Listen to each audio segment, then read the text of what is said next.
atau di depan itu ada rumah kosong.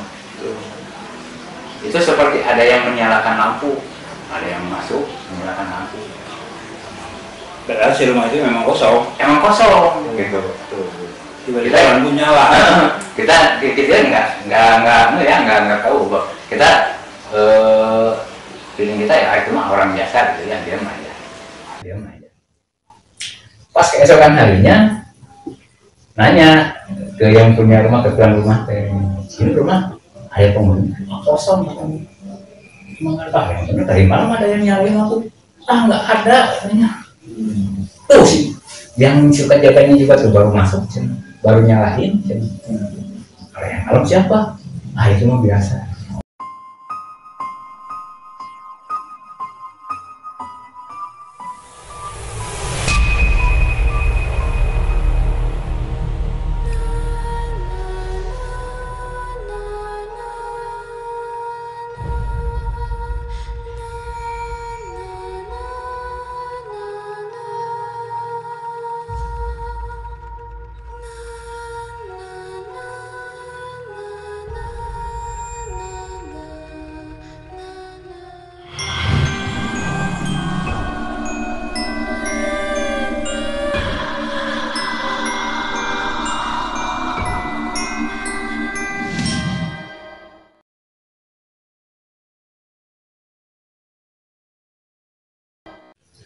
Selamat malam saudara pemirsa, kita berjumpa lagi dengan tim Daun Kelon. Kebetulan pada momen sekarang ini kita berbeda dari biasanya. Biasanya kita explore ya, hunting di outdoor, di alam. Kali ini kita mencoba untuk di dalam ruangan, di dalam rumah ini bercerita tentang pengalaman-pengalaman, terutama pengalaman saya dengan kakak saya 3 tahun ke belakang. Kebetulan pada saat itu kita berkunjung ke perbatasan Majalengka dengan Sumedang, tepatnya itu daerah Cilutung, sungai Cilutung itu. Mungkin sebelumnya kita perkenalkan dulu, saya lupa, maaf. Ini kakak saya Kang Ajat yang sama-sama waktu itu dengan saya ke daerah Cilutung. Seperti biasa ini praktisi kita Kang Tanto nanti yang mungkin akan ikut membahas dengan keadaan Cilutung seperti apa gitu. Mungkin Kang Ajat bisa bercerita. Ya, mungkin dalam hal ini sebenarnya berawal dari keikutsertaan saya sebenarnya, bukan dari sebagai tim di sini ya. Cuman saya berawal dari keikutsertaan saya untuk mengobati seorang temannya, katakanlah tetangga di rumah saya. Itu kebetulan seorang bapaknya itu menderita sakit di daerah Cilutung di sana. Kebetulan saya ikut serta. Ternyata setelah saya sampai di sana, banyak hal-hal yang saya temukan di luar daripada nalar saya. Nah, kemudian saya berdiskusi dengan adik-adik saya di sana. Dari mulai perjalanan sampai di sana, banyak hal-hal yang saya temui. Dari perjalanan yang berbelok-belok, berbukit-bukit lah. Ya, lewat hutan ya. Lewat hutan, lewat sana. Jadi yang kata orang, gak mungkin lah kita harus nyampe beberapa jam. Ternyata di luar kehendak kita bisa sampai juga sampai tujuan. Kita menapaki jembatan yang katakanlah kalau sekarang jembatan gantung ya.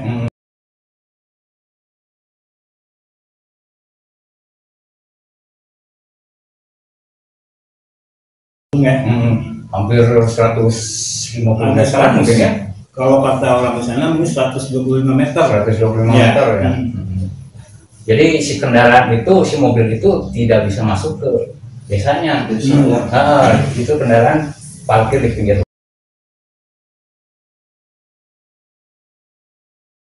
hutan. Kita jalan melewati jembatan gantung yang lebarnya 125 meter. Nah, dari situ masih lumayan jauh, ada mungkin sekitar 1-2 kilo ke rumahnya, ke lokasi. Jadi seperti desa, kalau boleh dikatakan itu desa seperti terpencil atau terisolir gitu ya. Kita pertama datang ke sana, nyampe sana itu malam karena emang dari sini itu jam setengah 11 ya kan gitu. Setengah 11. Nah, ya, setengah 11 malam. Kita nyampe sana itu sekitar jam 1 lah, jam 1 malam. Kita nyampe karena kita kecapean, kita istirahat di depan rumah yang temennya Kang Ajat itu. Lagi kita enak-enak santai, atau di depan itu ada rumah kosong. Itu seperti ada yang menyalakan lampu, ada yang masuk menyalakan lampu. Padahal si rumah itu memang kosong. Emang kosong gitu. Tiba-tiba lampu nyala. kita nggak tahu. Kita feeling kita ya itu mah orang biasa gitu ya, diam aja. Pas keesokan harinya nanya ke yang punya rumah, ke tuan rumah, ini rumah ada penghuni kosong, mengapa? Dari malam ada yang nyalain lampu? Nggak ada katanya. Tuh sih, yang suka jaganya juga tuh baru masuk, baru nyalain. Kalau yang malam siapa? Itu mah biasa. Dari situ kita mau pulang juga susah kendaraan. Artinya sementara teman kakak saya itu kan pingin nginap. Terus kita kalau mau pulang duluan itu susah kendaraan karena jauh akses ke jalan rayanya. Akhirnya kita ikut nginap di sana. Nah, kejadian yang lucu mah ya pas pagi hari sekitar jam 8 pas matahari lagi enak-enaknya gitu. Wah, kayaknya kalau kita mandi ke kali enak gitu. Ya. Oh iya ya. Ayo kita turun, ayo. Nah, saya nggak aja tuh turun ke bawah dengan tim ya.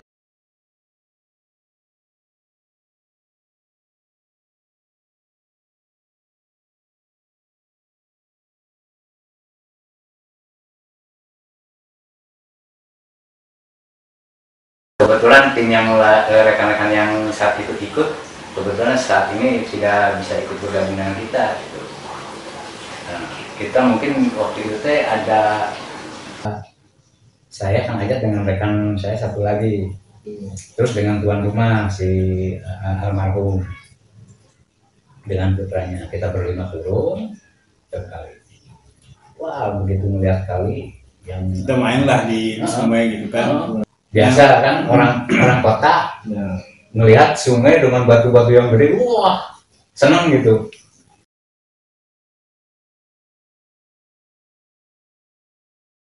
Kita mandi di sana, kita berenang.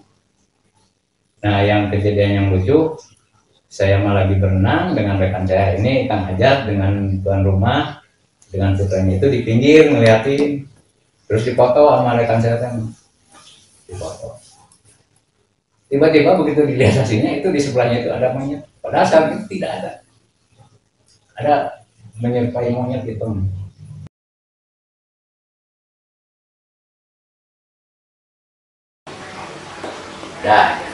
Terus yang berikutnya saya dipoto kan ada batu gede di situ. Saya naik, dipoto sama rekan saya, foto replay. Lalu begitu dilihat hasilnya itu di belakang saya itu ada yang kayak lagi melayang gini, pas kepotong sampai bayangannya juga jelas gitu. Kayak menampakkan diri. Pas di belakang saya itu.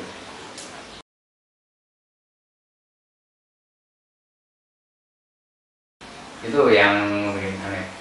Nah, terus foto-foto berikutnya itu ada yang batu besar begitu dipoto ternyata menyerupai wajah kera.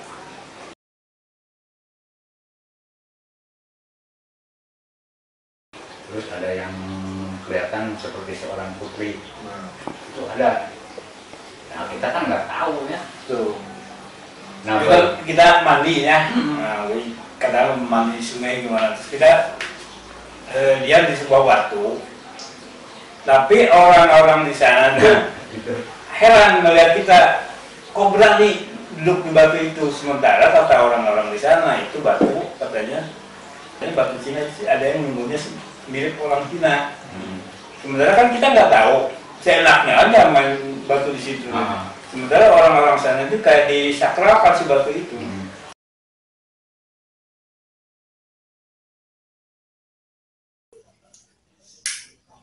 Ada lubang di atas batu itu sebesar kaki.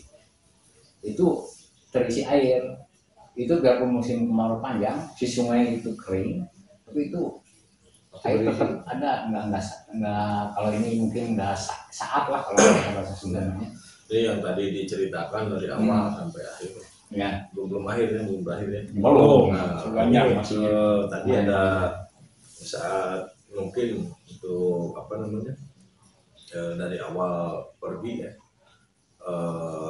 ada yang namanya tadi menceritakan bahwa itu kita tidak mungkin sampai jam dengan apa batas waktu misalkan harusnya 5 jam, ini agak cepat. Nah, ini satu itu yang menjadikan pertanyaan ya. Ya. Yang keduanya tadi saat bercerita tentang jembatan itu. Di jembatan sebetulnya pas kita datang itu sudah ada yang menyambut. Betul. Iya. Betul apa kata Kang Manto. Jadi masalah waktu berangkat yang tadinya harus perhitungan itu sekitar 4-5 jam, tapi ini kita berangkat setengah 11, jam 1 kita udah nyampe, berarti paling udah setengah jaman ya. Ya itu ini, alhamdulillah itu dengan izin Allah. Kebetulan kita sebelum berangkat dibantu oleh rekan saya yang kebetulan saat ini tidak hadir juga. Kita kan berdoa, itu kan ya, kita berdoa, kita memohon supaya dilancarkan lah, karena emang tujuan kita itu bukan untuk apa-apa tapi untuk menolong gitu. Menolong karena rekan kakak saya Kang Ajat ini membutuhkan pertolongan. Ya alhamdulillah, biarpun kondisi jalan hancur tapi kita bisa nyampe ke sana. Berarti yang satu yang menjadikan ini bahwa tim yang dari Kang Laki dan Kang Ajat itu berarti sudah disambung dengan baik. Ya. Itu, ya. Terus tadi dengan kejadian-kejadian tadi ada beberapa sosok yang menampakkan bahwa itu ingin ada komunikasi sebetulnya dengan tim Kang Ajat ataupun Kang Bangkit. Ada komunikasi, apalagi ya tadi yang menceritakan di rumah kosong tersebut. Itu rumah itu kan. Betul. Itu saya kira kalau misalkan dari tim mungkin mendatangi rumah tersebut, itu akan ada yang lebih menarik lagi gitu itu. Karena kalau saya gambarkan di sana itu tempatnya betul sakral ya. Masih ada yang warga sekitar pun takut kan di sana, terus Kuat kalau aura mistisnya ya. Aura mistisnya kuat. Terus kalau ada tamu gitu kan. Kalau ada tamu yang istilahnya dia berbicara kotor ataupun ini, betul. itu kayaknya ya di sana ataupun ini akan bahaya lah gitu kan. Jadi tertarik itu ingin tahu tempatnya gitu kan. Wah, kalau Kang ikut ke sana, itu tempat kalau saya pikir itu untuk kita tirakat untuk ini itu enak. Hening, tenang gitu tempatnya. Desa masih Asli. jauh dari perkotaan ya. Ya, terus di desa itu kan kebetulan hanya kebanyakan itu orang-orang tua dengan anak kecil. Jadi yang udah dewasa itu mereka pada udah kerja keluar. Terus yang tadi Kang Tanto tanyakan juga ya masalah yang ada yang nyambut, itu emang itu dari jembatan juga udah ada yang nyambut.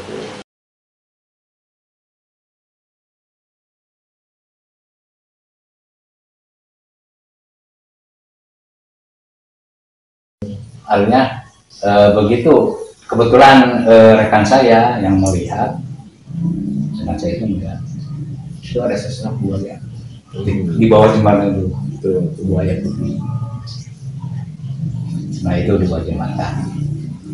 Tapi ya alhamdulillah tidak terjadi apa-apa, karena emang tujuan kita ke sana itu kan untuk menolong rekan Kang Ajat. Waktu saya jalan di jembatan, sebenarnya saya tuh merasakan seperti ada dorongan saya untuk berlari. Boleh tanya sama rekan-rekan saya yang ikut sana, kenapa saya berlari di jembatan? Saya juga nggak tahu. Mereka bertanya, kenapa harus lari? Nggak tahu, saya juga. Nah itu anehnya. Ya, jadi lucu juga kan tuh. Kang Ajat lari, yang musiknya kita justru di tengah-tengah kayak goyang. Begitu udah lewat jembatan, goyangan itu masih terasa, udah pusing. Iya, betul ya, karena di situ mungkin tadi ada dari pihak Kang Ajat atau Kang Bakir, ada mungkin Kang Ajat sendiri tidak menyapa dulu mungkin saat apa namanya pas masuk jembatan tersebut. Nah itu mungkin yang salah satunya. Itu ya itu salah satunya. Jadi ya mungkin Kang Ajat sendiri yang kayak ketakutan gitu, yang lainnya enggak ya? Iya. Nah betul. Jadi begitu nyampe jembatan kok tiba-tiba saya pengen berlari gitu. Jadi pas begitu datang ke jembatan mungkin ya tidak pamit, tidak izin. Nah itu mungkin satu kesalahan saya begitu masuk jembatan, istilahnya kalau dalam Sunda mah istilahnya punten-punten acan lah ya kan. Mungkin apa namanya? Kang Ajat tidak diceritakan dulu sebelumnya untuk Belum. temannya langsung ke sana aja gimana gitu. Kita nggak tahu, Kita kan nggak tahu kalau karena teman. Betul. Kalau misalkan ini, kalau enggak obatnya ini bapak saya udah di sana udah sakit terus kata dia. Nah, kita berangkat, dia tuh nggak ceritain keadaan di sana bagaimana. Kebanyakan yang saya tahu dari penduduknya, bukan dari teman saya bahwa di sini ada ini, sini. Gitu. Kita banyak mendengar dari penduduk yang sekitarnya bahwa di rumah itu rumah kosong ada ini, batu ini, bukan dari teman saya yang langsung gitu. Mungkin perkampungan itu juga sedikit mungkin ya, untuk jumlah penduduk ataupun bangunan-bangunan rumahnya tidak terlalu padat. Ya. Nggak terlalu padat sih. Kalau saya perkirakan itu mungkin kalau di Cimahi ya, itu paling sebesar 1 RW mungkin ya. 1 RW lah. Soalnya terletaknya nih sungai kan sungai besar ya, sungai Cilutung. Nah mereka itu ada tempatnya itu di pinggir sungai. Betul. Jadi yang si kampung ini masuk ke Majalengka, seberang Sungai Cilutung itu Sumedang. Kita kita berhenti si mobil di wilayah Sumedang, nyebrang lah jembatan gantung masuk ke Majalengka, nyebrang kali Cilutung itu sungai. Nah, kita balik ke cerita masalah yang batu Cina itu ya. Itu banyak aneh-aneh itu kan. Jadi pertama yang dipoto itu banyak penampakan yang kena ya. Terus yang masalah lubang itu yang airnya tidak surut-surut sampai saya penasaran, kaki saya dimasukkan udah sebatas paha itu masih belum dasarnya belum ke ini.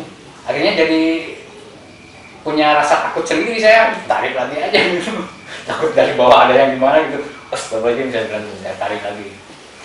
Nah, itu satu keanehan air gitu ya. Kan kalau kita masukin suatu benang otomatis air meluap kan, keluar. Tapi yang keluar itu begitu kita kecamuk lagi di kaki, itu air masih tetap segitu ukurannya. Aturan kan kalau meluap dari berkurang. Nah ini masih tetap gitu. Ya itu jadi banyak kejadian-kejadian yang kalau di ini di luar logika juga gitu. Kita kata penduduk Serempak itu air nggak akan pernah berkurang, tetap aja segitu walaupun kita digayung di gimana gitu. Nah ini untuk di istilahnya itu kalau masyarakat sekitar mungkin disebutnya sumur ya. Iya. Sumur kecil. Itu betul kalau misalkan saya menggambarkan terus saya coba berusaha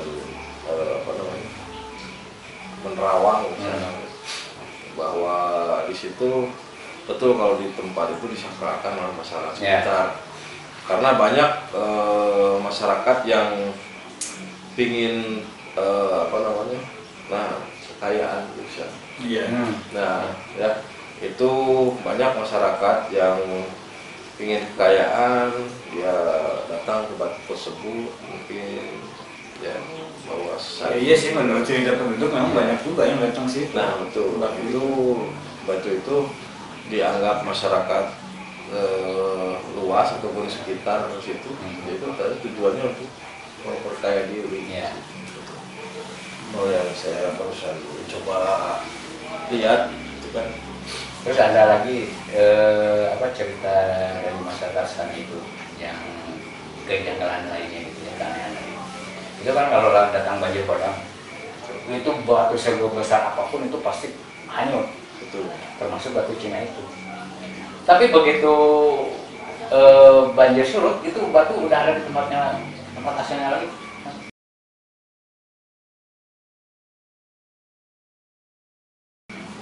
Padahal itu waktu banjir itu kelihatan oleh masyarakat tuh ke bawah. Nah, begitu surut itu udah balik lagi ke tempat asalnya itu. Terus selain itu ada juga semacam gua ya, pinggir kali Gua. Nah, Saya saya kecil sih sebenarnya, kayak untuk tempat semedi gitu. ya, Sebenarnya saya dulu sempat moto ya, tapi karena HP jadul hilang fotonya. Jadi di dalam si gua itu kayak ada tempat semedi kayak gitu. Tuh di dalam itu ada kayak boneka-boneka gitu. Ya katanya untuk kayak tirakat untuk muda kayak gitu. Ya, betul. Ya, itu masih berhubungan dengan batu tersebut. Mungkin untuk tirakatnya tidak di batu tersebut hanya diberikan sesaji seperti Ya. itu dan dia tirakatnya di Iya, tersebut iya. gitu. Dan kalau saya lihat di sana kalau yang mampu melakukannya ya mungkin dia akan tercapai gitu. Iya. Cuman ya wallahu alam lah. Kalau misalkan kita melakukan seperti itu ya, mungkin dia akan tercapai gitu. Iya. Cuman ya wallahu alam lah. Kalau misalkan kita melakukan seperti itu kan tujuannya juga nggak tahu kemana. ya. Cuman ini sebetulnya sering banyak penduduk luar justru Yang ke sana ya. di sana Ya. bukan asli yang Ya. Justru kalau warga sekitar malah mereka mungkin takut betul, daripada itu lebih baik menghindar gitu. Karena mungkin orang masyarakat di sana kan ingat waktu banjir bandangnya itu kan, nah itu Iya. yang mereka takutkan gitu. Dan saya tertarik juga ada mungkin di situ ada sebuah batu yang mungkin dia agak nempel ke dinding Iya, ke sebelah tebingnya. ya ke tebing itu ya. Ada. Nah di situ itu auranya lebih tinggi di sini. Bawahnya ada batu. Nah situ Yang banyak akar ini. Nah, yang banyak akar itu ada di situ. Jadi kalau posisinya mungkin ini batu Cina lah, agak belok di depannya sedikit itu ada. Itu barusan saya coba ini di situ lebih ini kata auranya lebih. Nah mungkin kalau misalkan tadi ada masyarakat was-was dengan tamu gitu kan dengan tidak izin atau apa seperti orang yang kehilangan arah Ya. kemana gitu. Nah itu kalau kita tidak izin tidak paham Ya, seperti di linglungkan kalau kata Sundanya mah ya. Jadi emang sangat disakralkan oleh masyarakat di sana. Karena yang saya alami itu begitu kita sedang main-main di sana, itu setiap masyarakat yang turun ke sungai mau cuci piring, mau mandi, itu melihat kita di sana itu mereka bengong. Aneh, mungkin kaget. Ini orang wani-wani teuing gitu nya kok arulin dirinya gitu. Padahal pada dasarnya kita emang tidak tahu kalau itu batu dikeramatkan gitu. Justru kita tahu itu setelah kita foto-foto banyak penangkapan, kita cerita ke tuan rumah. Oh ya, itu mah batu yang dikeramatkan. Kita perlihatkan si foto-fotonya ini ada ini. Sampai malah si kamera kita itu disebutnya, oh ya karena kameranya kalau katanya. Padahal kamera biasa gitu, kamera jadul. Hampir berheran melihat kamera kita ini. HP jadul. Kameranya ada kodaman nggak sih? Ya, gitu. Jadi kita dengan ini menjadi ketawa aja gitu. Kok kamera berkolam, padahal kita tidak sengaja gitu kita ada foto-foto sampai pas dilihat. Kalau ini di situ ada juru kunci atau apa semacamnya? Ya waktu kita ke sana masih tidak ada ya. Sebenarnya Ada nggak? kata kata si teman saya itu, sebenarnya yang suka nerangi itu bapaknya itu. Oh, yang sakit itu. Bapaknya. Nah, bapaknya itu sering komunikasi di Batu itu sama orang Cina itu. Ya. Kalau lagi komunikasi si bapak itu, bapak teman saya yang sakit itu, dia pakai bahasa Cina. Orang-orang di sana suka heran. Si bapak ngobrol Saha, kan? Bahasanya itu bahasa Cina. Gitu. Jadi si bapak itu sebenarnya yang tahu. Kalaupun kita harus mendeteksi itu si bapak itu. Ya. Betul. Nanti kalau misalkan ya kan sekarang saya si bapak udah ada yang dalam ya. Oh, anaknya masih di sana? Juga. Waktu juga anaknya. Ya. Kalau anaknya kan kebetulan tetangga di rumah. Ya kalau adik-adiknya mah masih ada sih. Tidak ada ya. Nggak, sebenarnya saya ingin sedikit bertanya juga ya sama Pak Tanto ya. Kalau misalkan ada orang-orang atau orang jauh dari sana inginlah ke situ, katakanlah bikin suatu ritual gitu ya. Apa ada dampaknya bagi masyarakat di sana nggak? Nah, untuk dampak ke masyarakat ya tidak ada. Karena di sana mungkin sudah terbiasa dengan hal seperti itu. Karena kalau saya lihat mungkin di sana itu orang-orangnya berilmu juga dengan seperti itu, tidak kosong gitu. Karena kalau kita coba ke sana ya, orang-orang tersebut akan melihat kita seperti apa, padahal dia sudah tahu harus seperti ini, seperti itu, seperti ini gitu. Ya, kalau kita datang ke sana mungkin masyarakat akan melihat ini ngapain seperti itu gitu kan. Terus untuk dampak ke masyarakat tersebut ya tidak ada. Mungkin dampaknya ke tamu yang tidak diundang istilahnya itu banyak. Tidak diundang. Kalau kebetulan kalau bisa disebut katakanlah kami tim ya, sebenarnya bukan tim untuk mengadakan acara ritual sih, cuma untuk mengobati si orang tua teman yang kebetulan dengar cerita dari penduduk ini, otomatis kita jadi penasaran kan. Nah, melihat situasinya itu kampungannya begini, orang-orangnya begini, katakanlah ada batu Cina ini begini. Akhirnya kami jadi penasaran. Betul. Takutnya dari orang-orang luar itu membuat suatu ritual, nanti dampak ke penduduknya, katakanlah datang banjir segala macam. Nah, itu yang kami takutkan. Kalau tadi saya sekilas dengar cerita yang dari awal itu kita sebetulnya sudah disambut ya, untuk mengobati si bapak tersebut. Makanya banyak yang makhluk-makhluk tersebut mau memberikan silakan atau betul. Mungkin yang hanya tadi saja mungkin Kang Ajat yang tidak pamit itu aja mungkin. Makanya dorongan. Ya, makanya dari awal cerita dari awal sampai ke tadi sampai batu Cina tersebut ada hal yang di luar nalar juga kan, yang harusnya 6 jam datang sebetulnya itu sudah menunggu kedatangan tim ini untuk mengobati bapak tersebut. Karena betul tadi si bapak tersebut yang membutuhkan bantuan.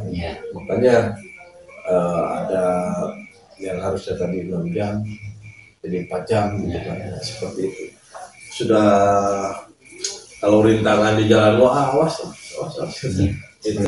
Oke, kita kan dari tadi kita udah bercerita ya, dari mulai perjalanan ke sana sampai lokasi, terus ceritanya kita banyak kejadian yang aneh-aneh. Dan satu lagi nih yang menurut saya juga kejadian di luar logika juga ya. Kita kan pulang juga, alhamdulillah kita diberi waktu yang cukup cepat juga, sekitar 2 jam sampai 3 jaman. Padahal kami bingung loh. Kami kan udah mau membayangkan pulang tuh jalan, situasi jalan kayak gimana kan. Jalan mobil suwi, belok-belok, jalannya kacau. Kami udah membayangkan, ternyata berkat pertolongan awal sekitar 2 jam setengah tiba di rumah. Itu yang kadang-kadang kami di luar nalar ya kaget juga sih. Ya, itu yang tadi saya katakan bahwa kita itu di sana sudah ditunggu, terus kita juga saya tadi sempat menyinggung bahwa teman daripada Kang Bangkit dan Kang Ajat ini adalah betul orang-orang yang istilahnya sebelum dia melakukan sesuatu itu dia akan coba dulu komunikasi dengan daerah sekitar. Dan yang tadi saya katakan seperti ambulan lah kita tidak ada hambatan gitu kan.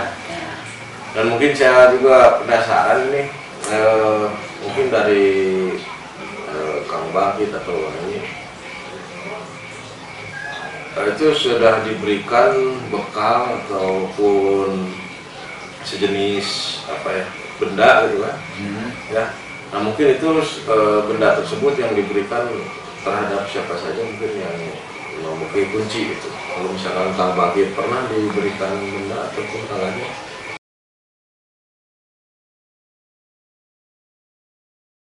Ya ini batunya, mungkin Kang Tanto bisa sedikit memberi gambaran batu ini ya kegunaannya untuk apa atau mana gitulah. Ya sebenarnya saya ceritain dulu kronologis. Menemukan batu ini ya. Ini waktu kan kita pulang malam ya. Ya. Nah kira malam mereka malam. Besoknya nyampe rumah. Ya malam besoknya. Nah nyampe rumah saya kan malam lagi. Bersama tim di rumah dulu kan ngumpul di rumah saya. Sebenarnya waktu ini memang datangnya itu di rumah saya. Cuman adik saya yang istilahnya ya kasarnya semedia pasti lah sih ya yang di kamar tirakat lah di kamar. Nah tiba-tiba terdengar bunyi letak gitu ya. Saya nyari kemana-mana bunyi apa. Ternyata pas saya lihat di kolong lemari itu ada sebenarnya itu bunyi batu ini ya. Saya bisa dilihat, mungkin bisa dilihat benar-benar.